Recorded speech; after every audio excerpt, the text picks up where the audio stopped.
this is Marina from Darkstar Astrology, bringing you the full moon on October the 13th, which falls at 20 degrees of Aries, and this is Decan 3. Now, this is going to be quite a nice, I don't know, I just like the feel of it. It's sort of spooky, it's square Pluto, there's a lot of gold type of energy in it as well.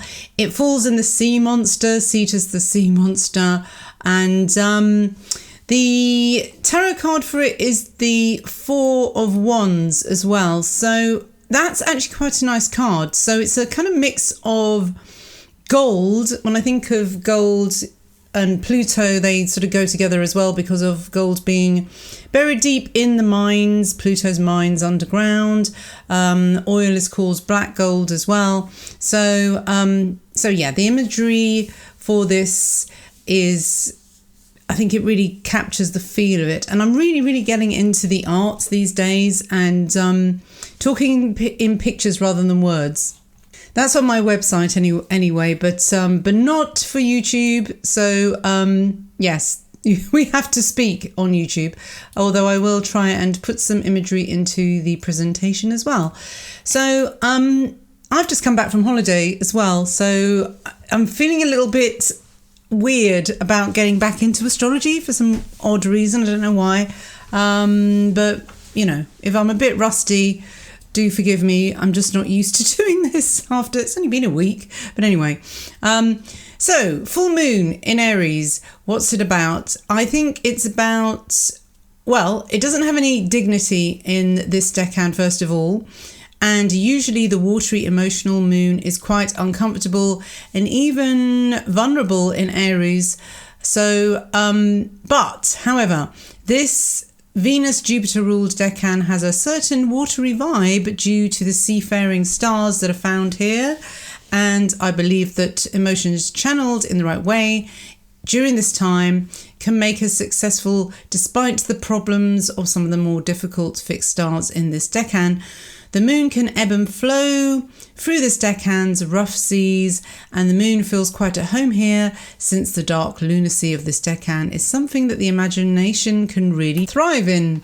So it's going to be really important that we have some creative outlets into which we can unleash our passions at this time. And those who are touched by this full moon will find that their dancing emotions will often be quite entertaining, even if it's just a rant to a friend about how dreadful the service was in the local shop.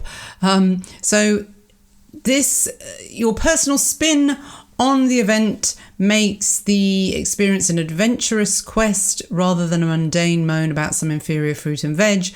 So at this full moon, the minutiae of everyday life has the potential for high drama, a bit like a Mike Leigh film. If you don't know who Mike Leigh is, he does, he's a British director and he does very comical films about very everyday kind of people.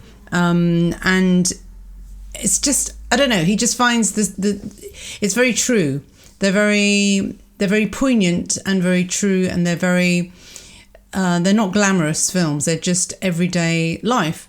And he's kind of made a career out of that. But some examples are of people with moon in decan 3 of Aries are Galileo, Al Capone, Joe Pesci, Kevin Spacey, Malcolm X, Idi Amin, Jacqueline Kennedy, Barbara Cartland, who wrote really sloppy romance novels, but it looks quite dramatic, as you can see. Stormy seas here, Virginia Woolf as well, and the Bill and Hillary Clinton Davidson as well. So yeah. So I call this decan of Aries the bounty hunters and black gold as well. So yeah, it's very much the pirates. So the star that this full moon falls on is it's Baton Katos, and that's found in Cetus, the sea monster, or the whale. He's actually the whale as well, depending on which constellation map you're looking at. But the epic proportions of this decan are really strongest on this star.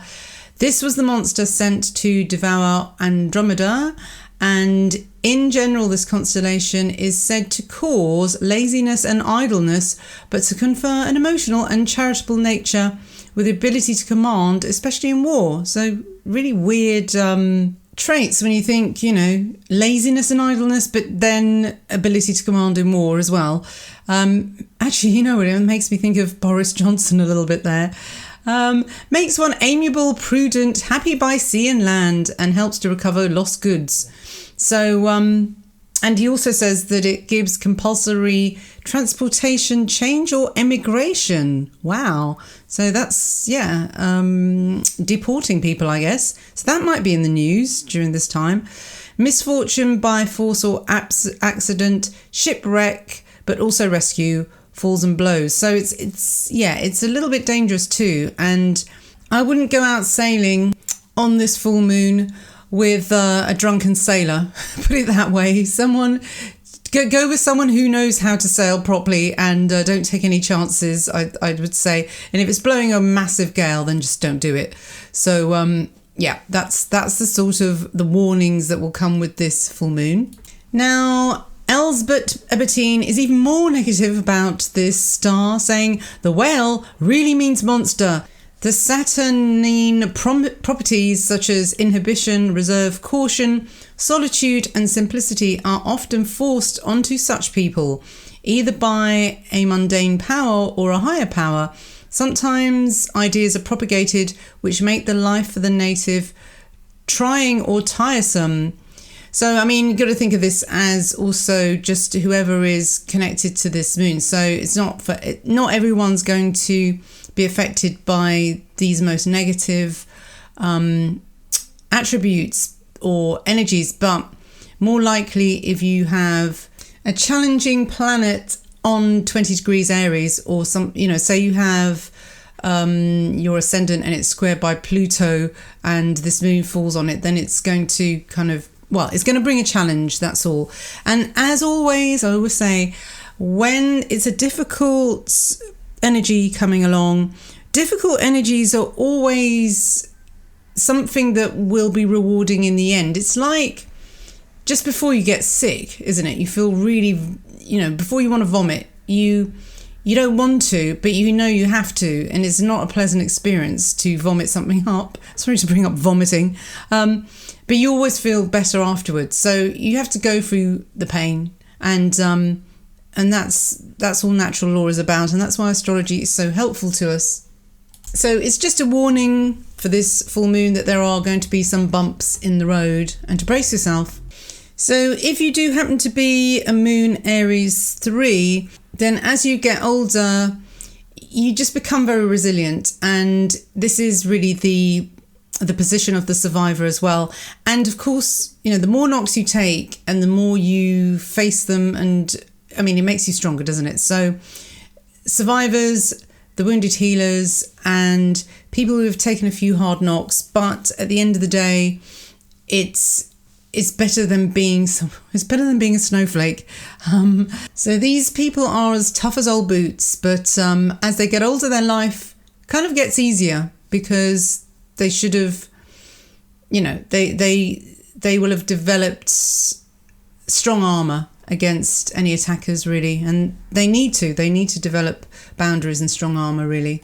So the full moon card is the Four of Wands, and this is associated with reunions, returning home, community and celebrations. So despite the monstrous influence, karmically this position is generally a positive one. The fortune could be a reward after a few lifetimes of dedication and deferred gratification. So as I've said, you get rewarded if you have gone through a hard time and you've faced it with honour, and you haven't sort of taken to blaming people and being spiteful and bitter about it, then you should get rewarded. That's how life works. So Teach Me Tarot say that, this card heralds the successful achievement or desired outcome of a situation or project due to hard work and determination. And that's the thing. It's all about seeing things through and not giving up. Now, The Four of Wands can highlight the settling in period after this achievement and desire to establish roots of some kind. So it returns stability, order and security into your life after a period of upheaval, movement and transition. It also highlights a period of contentedness, which is a much needed experience for the frenetic Wands type. And I would say for Aries as well. So if you are a strongly Aries person and this moon does affect you as well, I think it does give you, it should bring this reward for the period that you've gone through, and to bring the stability after the upheaval.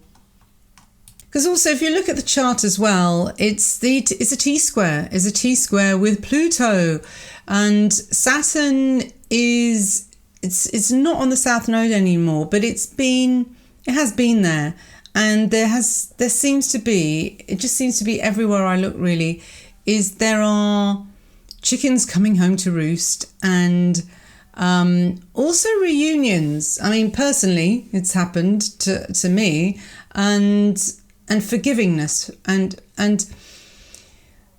accepting that some people, I mean, this is the thing, you don't have to turn the other cheek. If somebody has been, I mean, as you know, all right, I'll get a little bit personal here. I've done a few videos on narcissism, as you may know, and because of the family connection with that. And maybe I'll talk about this later on. Okay, I'll talk about this later on in the sort of rant personal section. But yeah, I have noticed people accepting, okay, this person will never change. And maybe it is to do with just doing grey rock, just not rising to the triggers. And I think this, after the last moon, which was very much about peacemaking as well, and balance, I think this moon is about really bedding in and getting those roots, letting those roots sort of settle down, because you may have uprooted yourself or done some weeding and done some detoxing and done some quite radical, or made some radical shifts in your life, which can actually, and confronting people as well and saying, look, this is not on, I don't want to do this anymore, or and just being honest, and that does rumble things. But once you've said your piece, you don't have to keep saying it over and over again. It's like, okay, I've said it now. If the person doesn't accept it or still wants to kind of say that it isn't so or whatever, it's like, no, you just say, no, we've had the argument, we've discussed it, this is how it's going to be from now on. So I think that's kind of it's establishing ground rules and sticking to them. That's the point. I think this is what the Saturn South Node is about, is having clear rules. That's all. Because then once the rules are set, everyone knows where they are, and you don't have to keep being pulled into a very draining discussion, you know. So yeah, here we have it. Pluto square both the moon and the sun as well. And by the way, Aries is kind of in there too with the moon in this T-square. So it is Persephone, Pluto. You've said your piece. Just don't keep being pulled back into the same old argument. I think it's about not falling for the bait, really. And since this is a very watery moon and the seafaring kind of thing, I think that sort of fits quite well. So yeah, this is a very emotional moon though. The thing with Pluto though, it is like a volcano that could suddenly just erupt, and that's why I called it striking gold as well, because in a way it's like, you know, sometimes people, there's no healing until you hit that soft spot, like when you do a massage, you need to find that the knot that really hurts, and once you've got that, then there's this release, and sometimes the release is very emotional, and it could just be a gushing out of tears, but at the same time, it's very cleansing as well. So I think that's what this that's what the striking gold is. It doesn't necessarily have to be money, but it is about just hitting the nerve, but the nerve that needs to be hit. So the healing crystal that I chose was the Yellow Apatite, and I love it because it just looks like what's the word? Just a solidified sunlight, really. It's a positive crystal, instilling hope and optimism. And I think this really does fit with this full moon because it releases old blockages that may limit one's acceptance of prosperity or abundance and overcomes fear of success. It heals negative patterns and provides the energy for creative thoughts and action needed to achieve one's goals. So the old blockages will be the Saturn conjunct South Node and Pluto there as well. But it feels like once you hit that, it's like hitting the jackpot. It's like hitting the bullseye as well. So that sort of fitted very nicely with the picture for the Picatrix as well, which I'll go on to talk about later. But yeah, so it fits very well with that. And then releasing all this gold. I had a horrible image of, the goo that comes out of a boil when you burst it. But if you could look at it in a nicer way, and it is like the gold that comes out of the deep in the, well, it's not really gold, is it? It's more like red, but out of a volcano as well. But yeah, spots on your face. I mean, they're called eruptions as well, so it sort of fits. Anyway, back to our crystal. So it provides the courage to take risks and the clarity to know which risks are worth taking. So that's a quote from crystalvaults.com.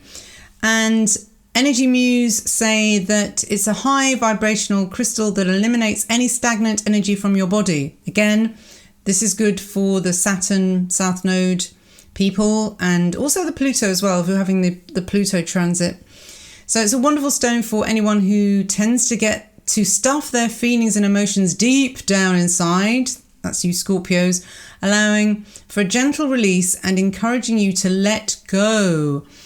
Gold Apatite facilitates the release of old baggage through processes and conditioning that may be holding you back from personal growth or moving forward on your path. So again, it's all about release, and especially on a full moon as well. I mean, that tends to bring emotions to the fore also, and it gets things flowing, that's for sure.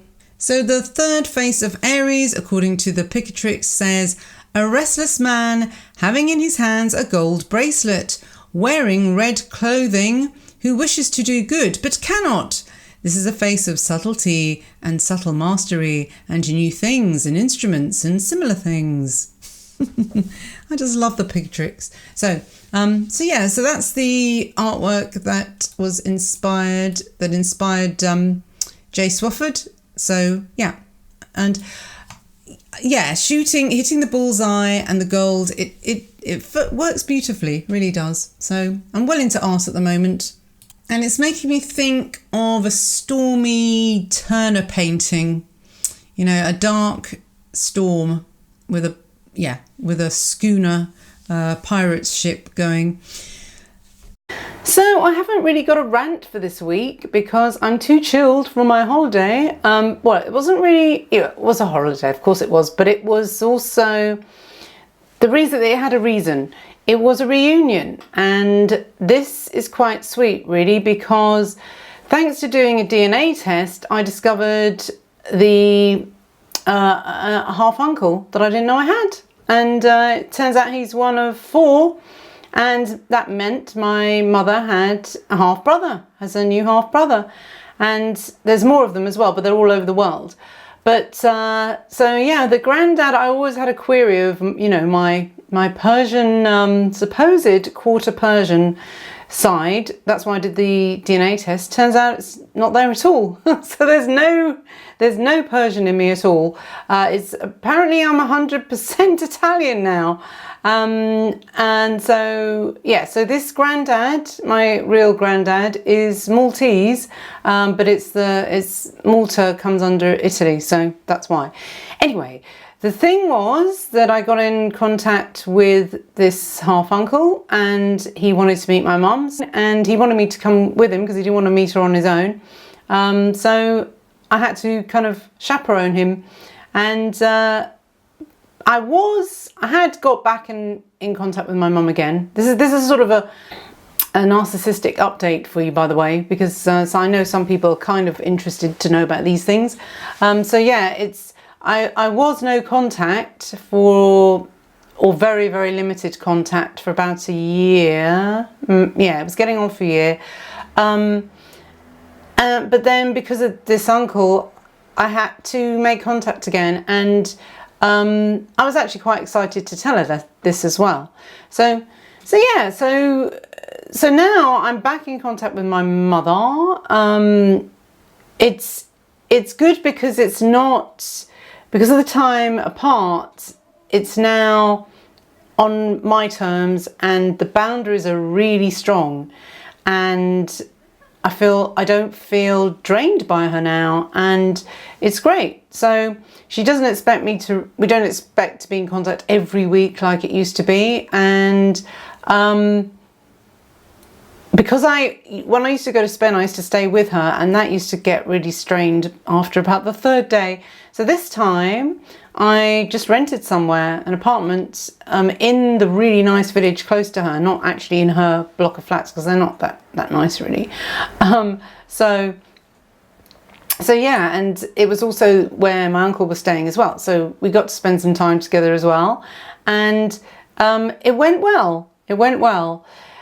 I think what happened is sometimes I needed someone I could feel was a kind of ally with me, and this new half uncle kind of took the place of my gay uncle who passed away, who was my mother's brother. Well, actually that was a half brother as well, but he, like this new uncle, he was a lot younger than her as well, and closer to me and my age. So it's almost like having, yeah, like a much older brother or an older cousin.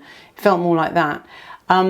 So it brought the humour back. So when we met up with my mum, and when she was going on about me being into black magic and being a witch and all that kind of stuff, and so we could laugh about it, and he could sort of say, "Oh yes, Marina, the witch," and just sort of joke, and it just diffused it all. And I sort of said to him, it felt like he was like this kind of friendly,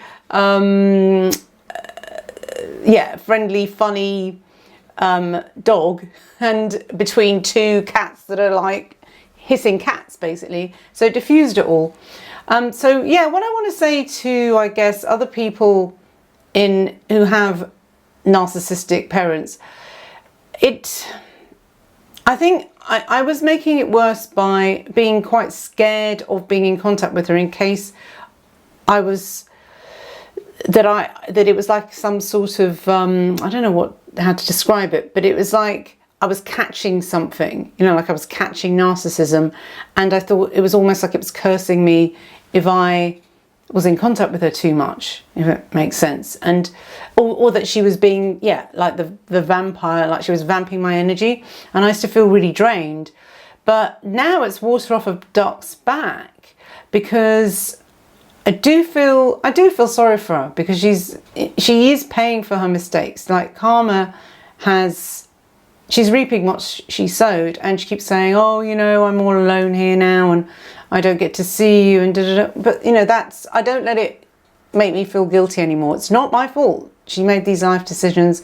But the good thing is I really like going to where she stays, because I actually really love the town. If I stay there, I found my place now. It's lovely. And we met for coffee, she said, "Oh, I'm getting some shopping," and I said, "Oh, we can meet for coffee." And it's just short and sweet. you know, instead of it being overbearing and me dreading it, I actually looked forward to it because I knew I could escape.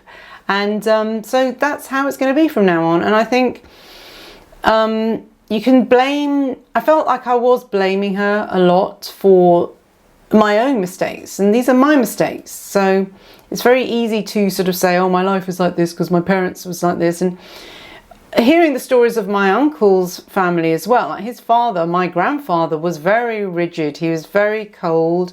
He said he never held me. He never lifted me up.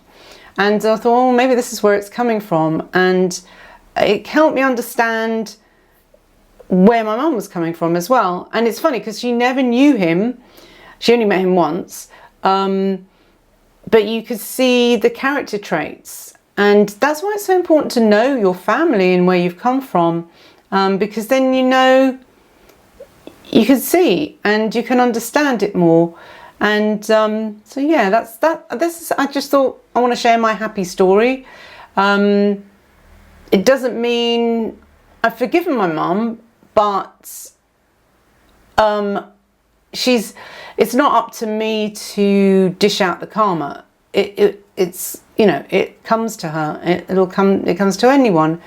So it's not up to me, and there's no reason for me to feel resentful because I realised that my life is pretty good and I'm really lucky to be doing a job that I love and to make a living out of it.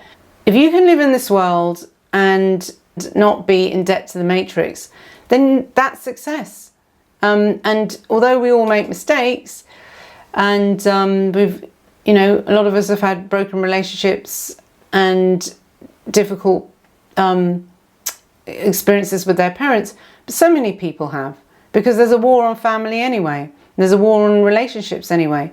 So if you manage to come out at the other end and still be positive and hopeful that there's someone out there for you, or you'll find someone who takes the place of your parents, who can be a mother figure or a father figure, and then if you have children yourself, you just be the best parent you can, and forgive your failings as well. So that's it really, and just wanted to share that. No rant this week. I think it's because I'm ranting outside of these moon posts, doing it more with the getting my politics out separately. So I think that kind of works really. But that's not to say I'm not going to rant on a moon post again, because I probably will. Anyway, all right then, so thanks for listening, all the best, and I'll see you next time. Bye bye.